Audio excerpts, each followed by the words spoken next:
Hi, I'm Joe Roth. At New Jersey Sharing Network, we're committed to saving and enhancing people's lives through organ and tissue donation and informing people about our life-saving mission. That's why we're proud to support programming produced by the Caucus Educational Corporation and their partners in public television.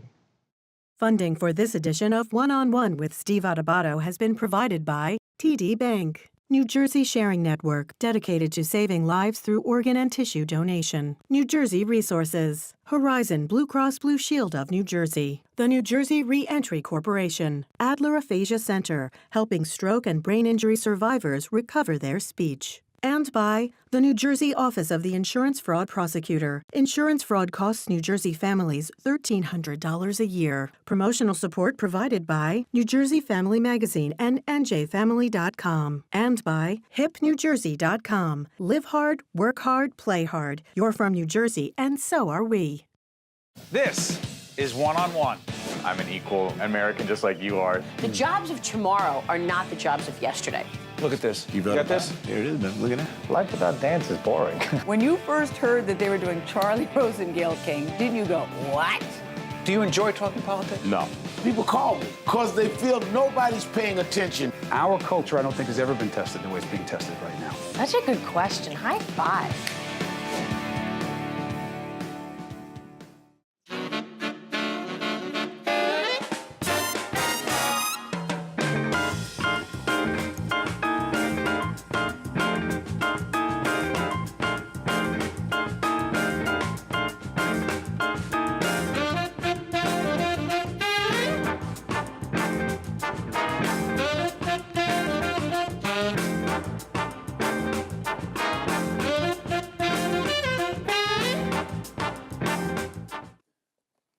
Talk about good music. That was from Christian McBride's big band, Bringin It. That was the first cut called Getting To It. How you doing, my friend? What's happening, Steve? Thank you, Good as to always. see you. Thanks for having me.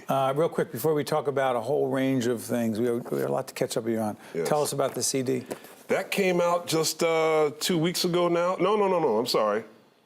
4 weeks ago. And seems to be doing pretty well. I'm taking my big band on our first European tour in the spring. I'm excited about that. This will be my first extended European tour with those guys. We're going to be in Europe for about 3 weeks. Tell folks your connection to NJPAC, New Jersey Performing Arts Center. In 2012, I was named the artistic director for their jazz programming. And John Schreiber, who's the CEO of NJPAC. Our good friend? Our good friend. I've known him since I was 14 years old, you know, so wow. He's always been... Because he's a jazz aficionado. Yes. And he's always looked out for his friends. And when he became the CEO, he asked if I would be interested in doing the jazz programming, and couldn't say no to him. You know, speaking of jazz aficionados, one of our other mutual friends, Nick Maselli, who is one of the area presidents at TD, is here today and came to check out the interview. He is a jazz aficionado, and there's a TD James Moody Jazz Festival connection set it up for us. That's right. So every November, between TD and, of course, Nick, he's just such a great guy, as you said, they sponsor the James Moody Jazz Festival, which happens every November. And it's a series of concerts that happen throughout the month. And James Moody, of course, although he was not born in Newark, he made his name in Newark, one of the great jazz legends of all time. His presence, even after his death some 10 years ago, I believe it was, his spirit is still alive and well in Newark. Speaking of spirits. Yeah. Sarah Vaughan? Yes. Newark? Newark, that's right. Right, people forget that. Who is the festival honoring this year? Well, this year is the centennial of Ella Fitzgerald, Dizzy Gillespie, Thelonious Monk, Buddy Rich, Mongo Santa Maria, and Lena Horne. No. Yes. All this? All, yeah. 100? So, 100. But this year, but particularly focused on Ella Fitzgerald and Dizzy Gillespie. Yes, that's going to be a big concert with my big band as the house band. And we're going to have Gregory Porter, we're going to have Liz Wright, we're going to have Regina Carter, and we're going to have the legendary Valerie Simpson. And they're all going to be singing Ella Fitzgerald tunes. And for the dizzy section, we're going to have two great trumpeters, Mr. Randy Brecker and Mr. Sean Brecker Jones. brothers? Yes, that's correct. Oh my God. Yep. You know, Regina Carter, she won't remember this, but back in the day, which is a euphemism for you're old. Not you, Regina, I'm talking That's about right. me. I went to see Regina when she was first coming out. Yeah. Playing that violin. It was in a little club downtown New York. And by the way, Jen Eichlin, our great executive producer, I keep wanting to bring in Regina Carter. She is one of those talented people. Some folks may not know her name, but how talented are we talking about? Well, first of all, you talk about jazz violin. You're only talking about, not very many people. So Regina made her name in the jazz world in the late 80s, That's early right. 90s. And she has just gone on to do so many great things in her career and really has inspired an entire generation of young violinists who wouldn't think about playing jazz to play jazz. So she's very important. Talk about inspiration. You and I have talked about this before because there's a family connection for you and jazz. Yes. And bring your wife into this, bring kids into it, and make jazz real for us that way. Well, when I was... As a family thing. Yeah, when I was growing up in Philadelphia, although both my father and my great uncle are also professional bass players, for me, an extra spark really happened when professional musicians like Wynton Marsalis or the late Grover Washington Jr. or Kenny Barron or Red Rodney or the Heath Brothers, whoever it may be, Max Roach, Dr. Billy Taylor. When I was 13, 14, 15 years old, these great musicians would take time out of their busy schedules to come and talk to us. Sometimes they wouldn't really give a demonstration, but they would just come and spend time with us. And the fact that Max Roach will come to our school and sit with us for an hour, or Wynton Marsalis says, he's only got like 90 minutes before he's got to be on stage, but let me take the time to talk to these young students. What does that mean to you? It meant everything to me because these people were heroes. They were already gods to us, and the fact that we could reach out and touch them and they can impart some wisdom directly to us, I always promised that if I were ever in that same position, it would be a no-brainer for me. It's all about giving back to the younger generation. So talk about the kids, talk about Jazz House Kids, make that real for us. Yes, well, 15 years ago, my wife, Melissa Walker, started Jazz House She Kids. had musical talent? Yes, well, I'm Melissa's... joking. Yeah, exactly, right. Well, hey, speaking of the Bringin It, she's singing on two cuts. Oh, is that right? Yes, she is. Okay. Well, make that connection for us. Yeah, so she started Jazz House Kids, which is based in Montclair, where we live. And we had our big 15th anniversary gala last night. And each year we see up to 1,000 kids all over the state of New Jersey. They can come and play in all of our different ensembles, get private lessons, play in small ensembles, large ensembles. We have our Montclair Jazz Festival every August. It's awesome. It's in the park. Yeah. In Ishwayne Park, That's right around correct. the corner from our house. It is an event. Yes. A great event. Yes. So I got to ask you, as concisely as you could, your love of jazz, right? Explain it. I'm not sure if you can explain it. I think Were you born with it? Music is. I think everyone has a calling in life. There's something that they are innately drawn to. It's not work for them because they love what they're doing. That for me is music. Music is pure joy for me. I've never been in a musical situation that was stressful or difficult for me because I just love being able to learn about music and express myself through music. So every time I had that bass in my hand, I'm good to go. Even when you're competing for a gig? Back in the day? That was fun too. Even if you didn't know if you were going to get it or not? Yes. Yeah.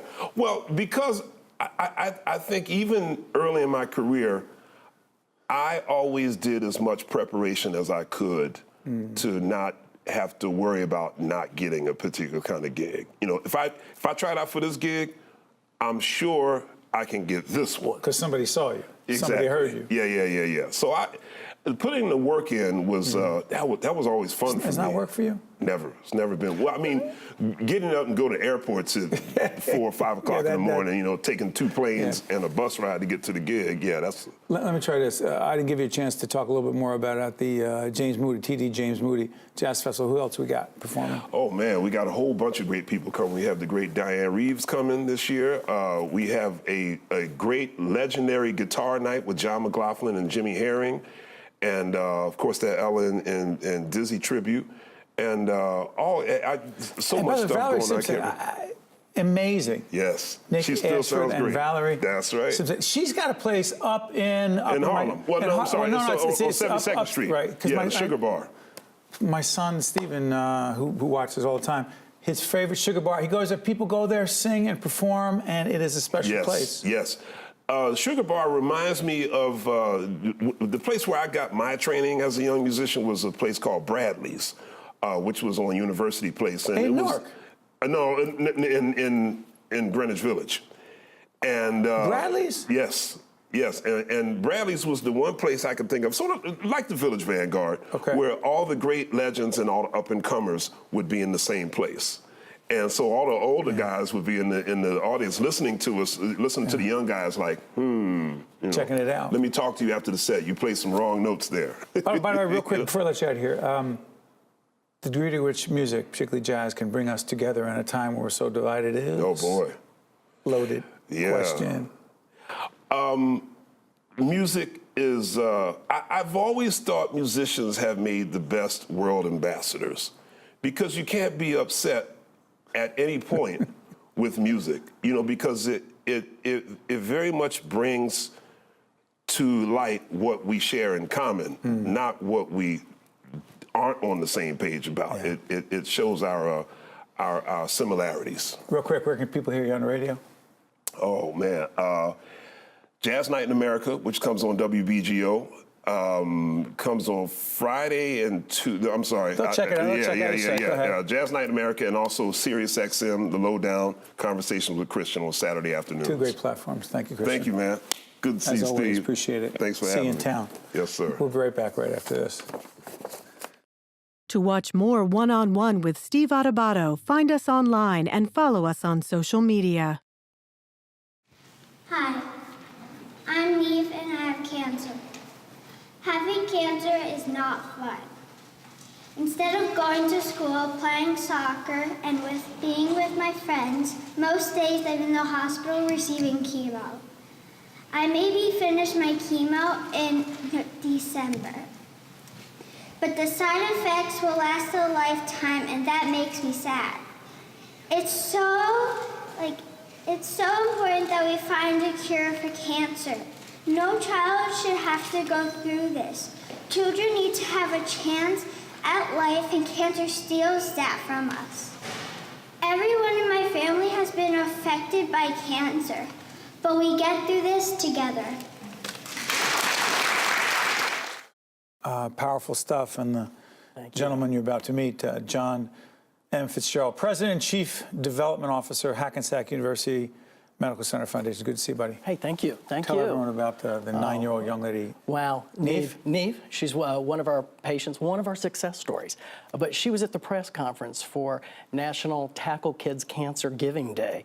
I think everybody's familiar with the national days that you see come up. We were selected, Tackle Kids Cancer was selected to be on September 15th, one of the national days. And that was the press conference for that. And she's one of our success stories, but telling the story about how impactful cancer is on a family. Yeah, let's talk Tackle Kids Cancer. To disclose, I've been connected to this initiative from the beginning. Yeah, you have. The New York Football Giants, Eli Manning was recognized by the NFL for this. Bob Garrett, you and the others who started this. Tell everyone what Tackle Kids Cancer is.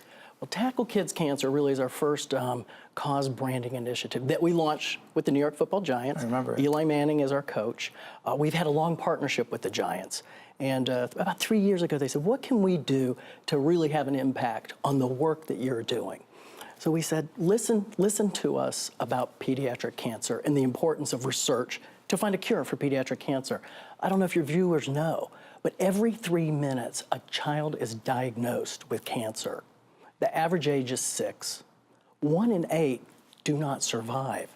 Federal funding, while tremendous at funding cancer research, only 4% of federal funding goes to help find a cure for pediatric cancer. We created this program with the Giants to increase awareness and raise money for this vital, vital program. Cancer's a scourge, but when it hits our most vulnerable citizens, the children in our communities, we all have to jump to the call. A couple things. A, talk about some of your partners other than the Giants, and I know they're major players. Right. So we launched it with the Giants, but we had two great corporate partners that came on board immediately, Modell's and Sarah ShopRite Supermarkets. They did a tremendous job. Larry and Sarah. Larry and Sarah's been involved with the hospital for years. That's right.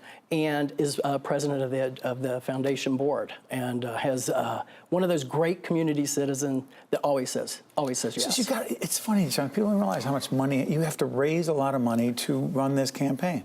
Well, we do, but 100% of it goes back to research. 100%? Every penny we raise from the community goes right back to cancer research. We've raised, since the launch 2 years ago, $5 million. More than 7,000 people have given. We've had gifts from all over the world, 12 countries and 50 states, and 100% of it has gone directly back to finding a cure for cancer through our pediatric cancer research program at the Children's Cancer Institute. And some of the young people, I met a young guy at one of the events we did in New York, played football. Yes. We actually had him on the show one time. Great guy, yes. I'm drawing a blank on his name right now. Well, he was one of our first patients that came on board with Tackle Kids Cancer. He now works for the New York Football Giants. No. He's in full remission, graduated from college. You know, interesting, he was diagnosed during college and came to the Cancer Institute at the Joe Sanzari Children's Hospital at Hackensack Meridian, and he's in full remission. Chris Napoli. Chris, I knew you'd get it. The MVP thing, what is that? Oh, the MVP thing, it's a wonderful program that really shines the light on our patients because they're our most valuable players. And we bring them together on an annual basis to celebrate the success that they've had with their treatment, to celebrate the success of Tackle Kids Cancer and raising money and awareness and helping to try and find a cure. We had a great celebration at MetLife this spring where we had, I think nearly 1,000 people from the community come forth. Eli was there. Luis Robles from the Red Bulls was there to really help. New York Knicks, Madison Square Garden connection. And we've got the Madison Square Garden. That's new. It's both with the Garden of Dreams, with the Knicks, with the Liberty, and with the Rockettes. So the whole Madison Square Garden thing. Let folks understand that a lot of your job is making those connections, building those relationships. That's exactly right. Building those relationships. My job is education. Sitting down with the folks at Madison Square Garden, we have this amazing program, and here's what's going to, everything we talked about today, and getting them excited. And can I tell you, everybody we have sat down with, we have never received, that's a double negative, we've never received a no. Why do you think most folks want to be on board? I think because they realize the importance of it. I think everybody's been touched by cancer. And I think, again, when it looks at what we can do to help our smallest, the children, vulnerable, they jump on board. They jump on board. They see, much like the testimonial you saw from Neve, we've had some other success stories that they hear. And John, I don't know if this is connected directly to it, but Celgene Corporation, they're involved. How have they been helpful to the foundation? You know, they are involved. Celgene has been involved with the John Thayer Cancer Center for years. And we've got some great physicians and scientists that have worked closely with Celgene in developing therapies for adult cancer this year. And they've supported our Multiple Myeloma Institute in a very significant way. However, when they saw the National Tackle Kids Cancer Fundraising Day, out of the blue, the management team decided we wanted to support the funds from our pool to tackle kids' cancer. John, before I let you out of here, the future of Tackle Kids Cancer in the next 2, 3, 4, 5 years is? Keep raising money until we get to a cure. So 2, 3, 4, 5, 10 years. But we really have very, very lofty goals that we're hitting. We didn't realize we'd hit 5 million in 2 years. So we want to hit 10 million in 4 years. We want to hit 15, 20 million, $100 million. We have to do the most we can do to find a cure to save these. How much do I love my job? 1 to 10. Oh, 1 to 10, 10. I have the best job in the community. I get to meet with folks like you who really care about the community. More importantly, you make a difference every day. And make a difference. And make a huge difference. By the way, check out the Tackle Kids Cancer, the site, the information, it's all there. It's all right, tacklekidscancer.org. I knew you were going to get that. Thank you, John. Thank you. It's an honor to have you here. Oh, thank you keep very doing much. what you're doing. Thank you. Stay with us. We'll be right back, right after this. To watch more one-on-one with Steve Adubato, find us online and follow us on social media. We are speaking with Dr. Helen Genova of Kessler Foundation, also a research assistant professor at Rutgers, New Jersey Medical School. Doctor, let me ask you, we've been talking here at Kessler Foundation. We have a forum tonight talking about research going on in connection with MS, but the term emotional blindness and MS, what exactly does it mean and why is it so incredibly important? So that's a great question. One of the things that we study here is what's called social cognition, which is really the ability to understand other people's emotions, what they're feeling, what they're thinking. One of the ways that you can do that is by interpreting the facial expressions of another person, or their body language, or their tone of voice. These are all skills that you and I use every day to interpret how someone else is feeling. People with MS, however, we're beginning to realize have significant difficulty in this, so that they may not understand when another person is angry, when another person is sad. And that's what we call social cognition or emotional blindness. What I'm fascinated by already is how would you find that out? You know what, it's very interesting. Not a lot of people know that they have it.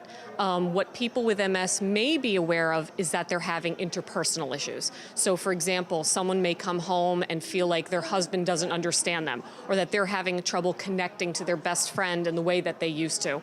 They may not know why, but really what could be underlying it is social cognition problems, that you no longer can understand another person's facial expressions and how they're feeling.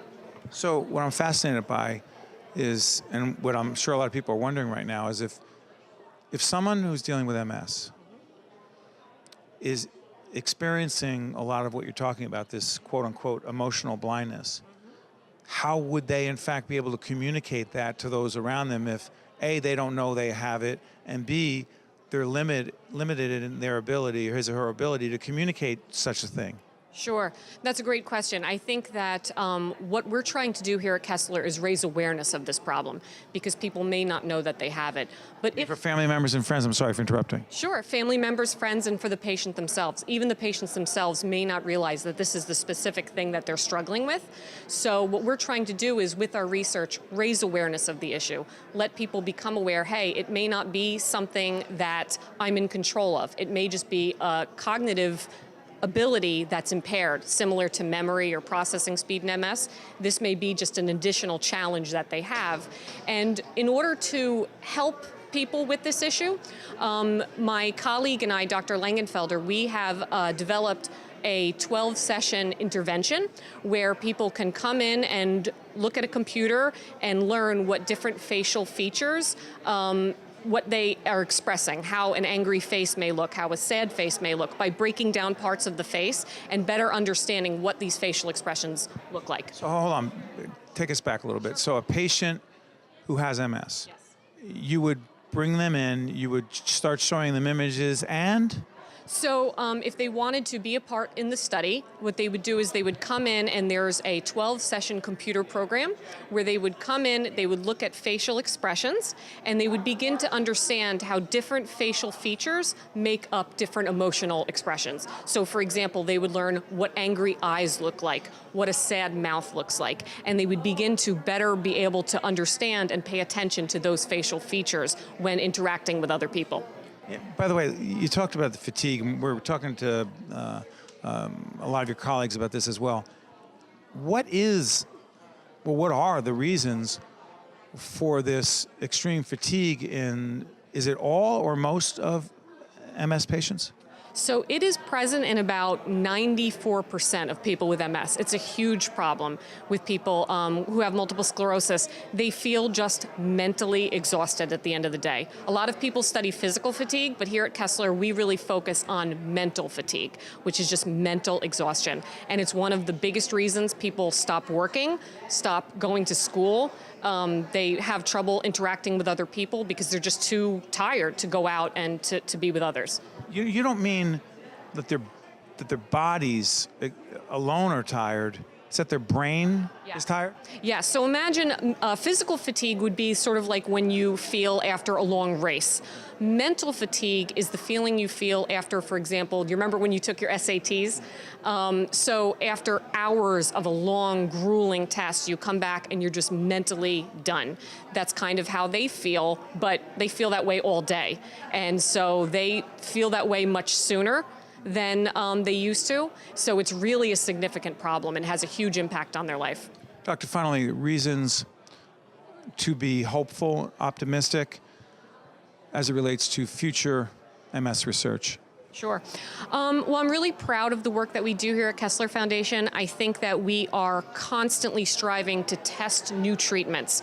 Not only test new treatments, but to look at them in new and innovative ways. So we use neuroimaging to find out what's happening in the Neuroimaging is? Functional magnetic resonance imaging. It's the ability to look at the brain and to see what's going on underneath when people are doing a grueling task, for example, and they're feeling mentally fatigued. We can see what's happening in the brain at that moment and how it's affecting them.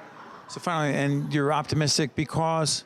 Because I just think that we're on to some really great things. I think we're finding out new things every day. I see the effect of these interventions and how they're improving people's lives. So I'm really hopeful that we can continue to do that. Thank you, Doctor. Okay, thank you so much. One-on-One with Steve Adubato has been a production of the Caucus Educational Corporation, celebrating over 25 years of broadcast excellence. Funding for this edition of One-on-One with Steve Adubato has been provided by TD Bank, New Jersey Sharing Network, New Jersey Resources, Horizon Blue Cross Blue Shield of New Jersey, the New Jersey Re-Entry Corporation, Adler Aphasia Center, and by the New Jersey Office of the Insurance Fraud Prosecutor. Transportation provided by Airbrook Limousine, serving the metropolitan New York, New Jersey area. One-on-One with Steve Adubato has been produced in partnership with TriStar Studios. Home to some of the world's leading food companies, New Jersey has a rich history in the food industry. Today, New Jersey has a thriving $100 billion food and agriculture sector that's growing every day. We're home to thousands of food manufacturers, research facilities, and distribution centers. Food companies benefit from our strategic location, affordable space, and talented workforce. Whether you make it, bake it, or innovate it, New Jersey is the place to be. To learn more, visit choosenj.com.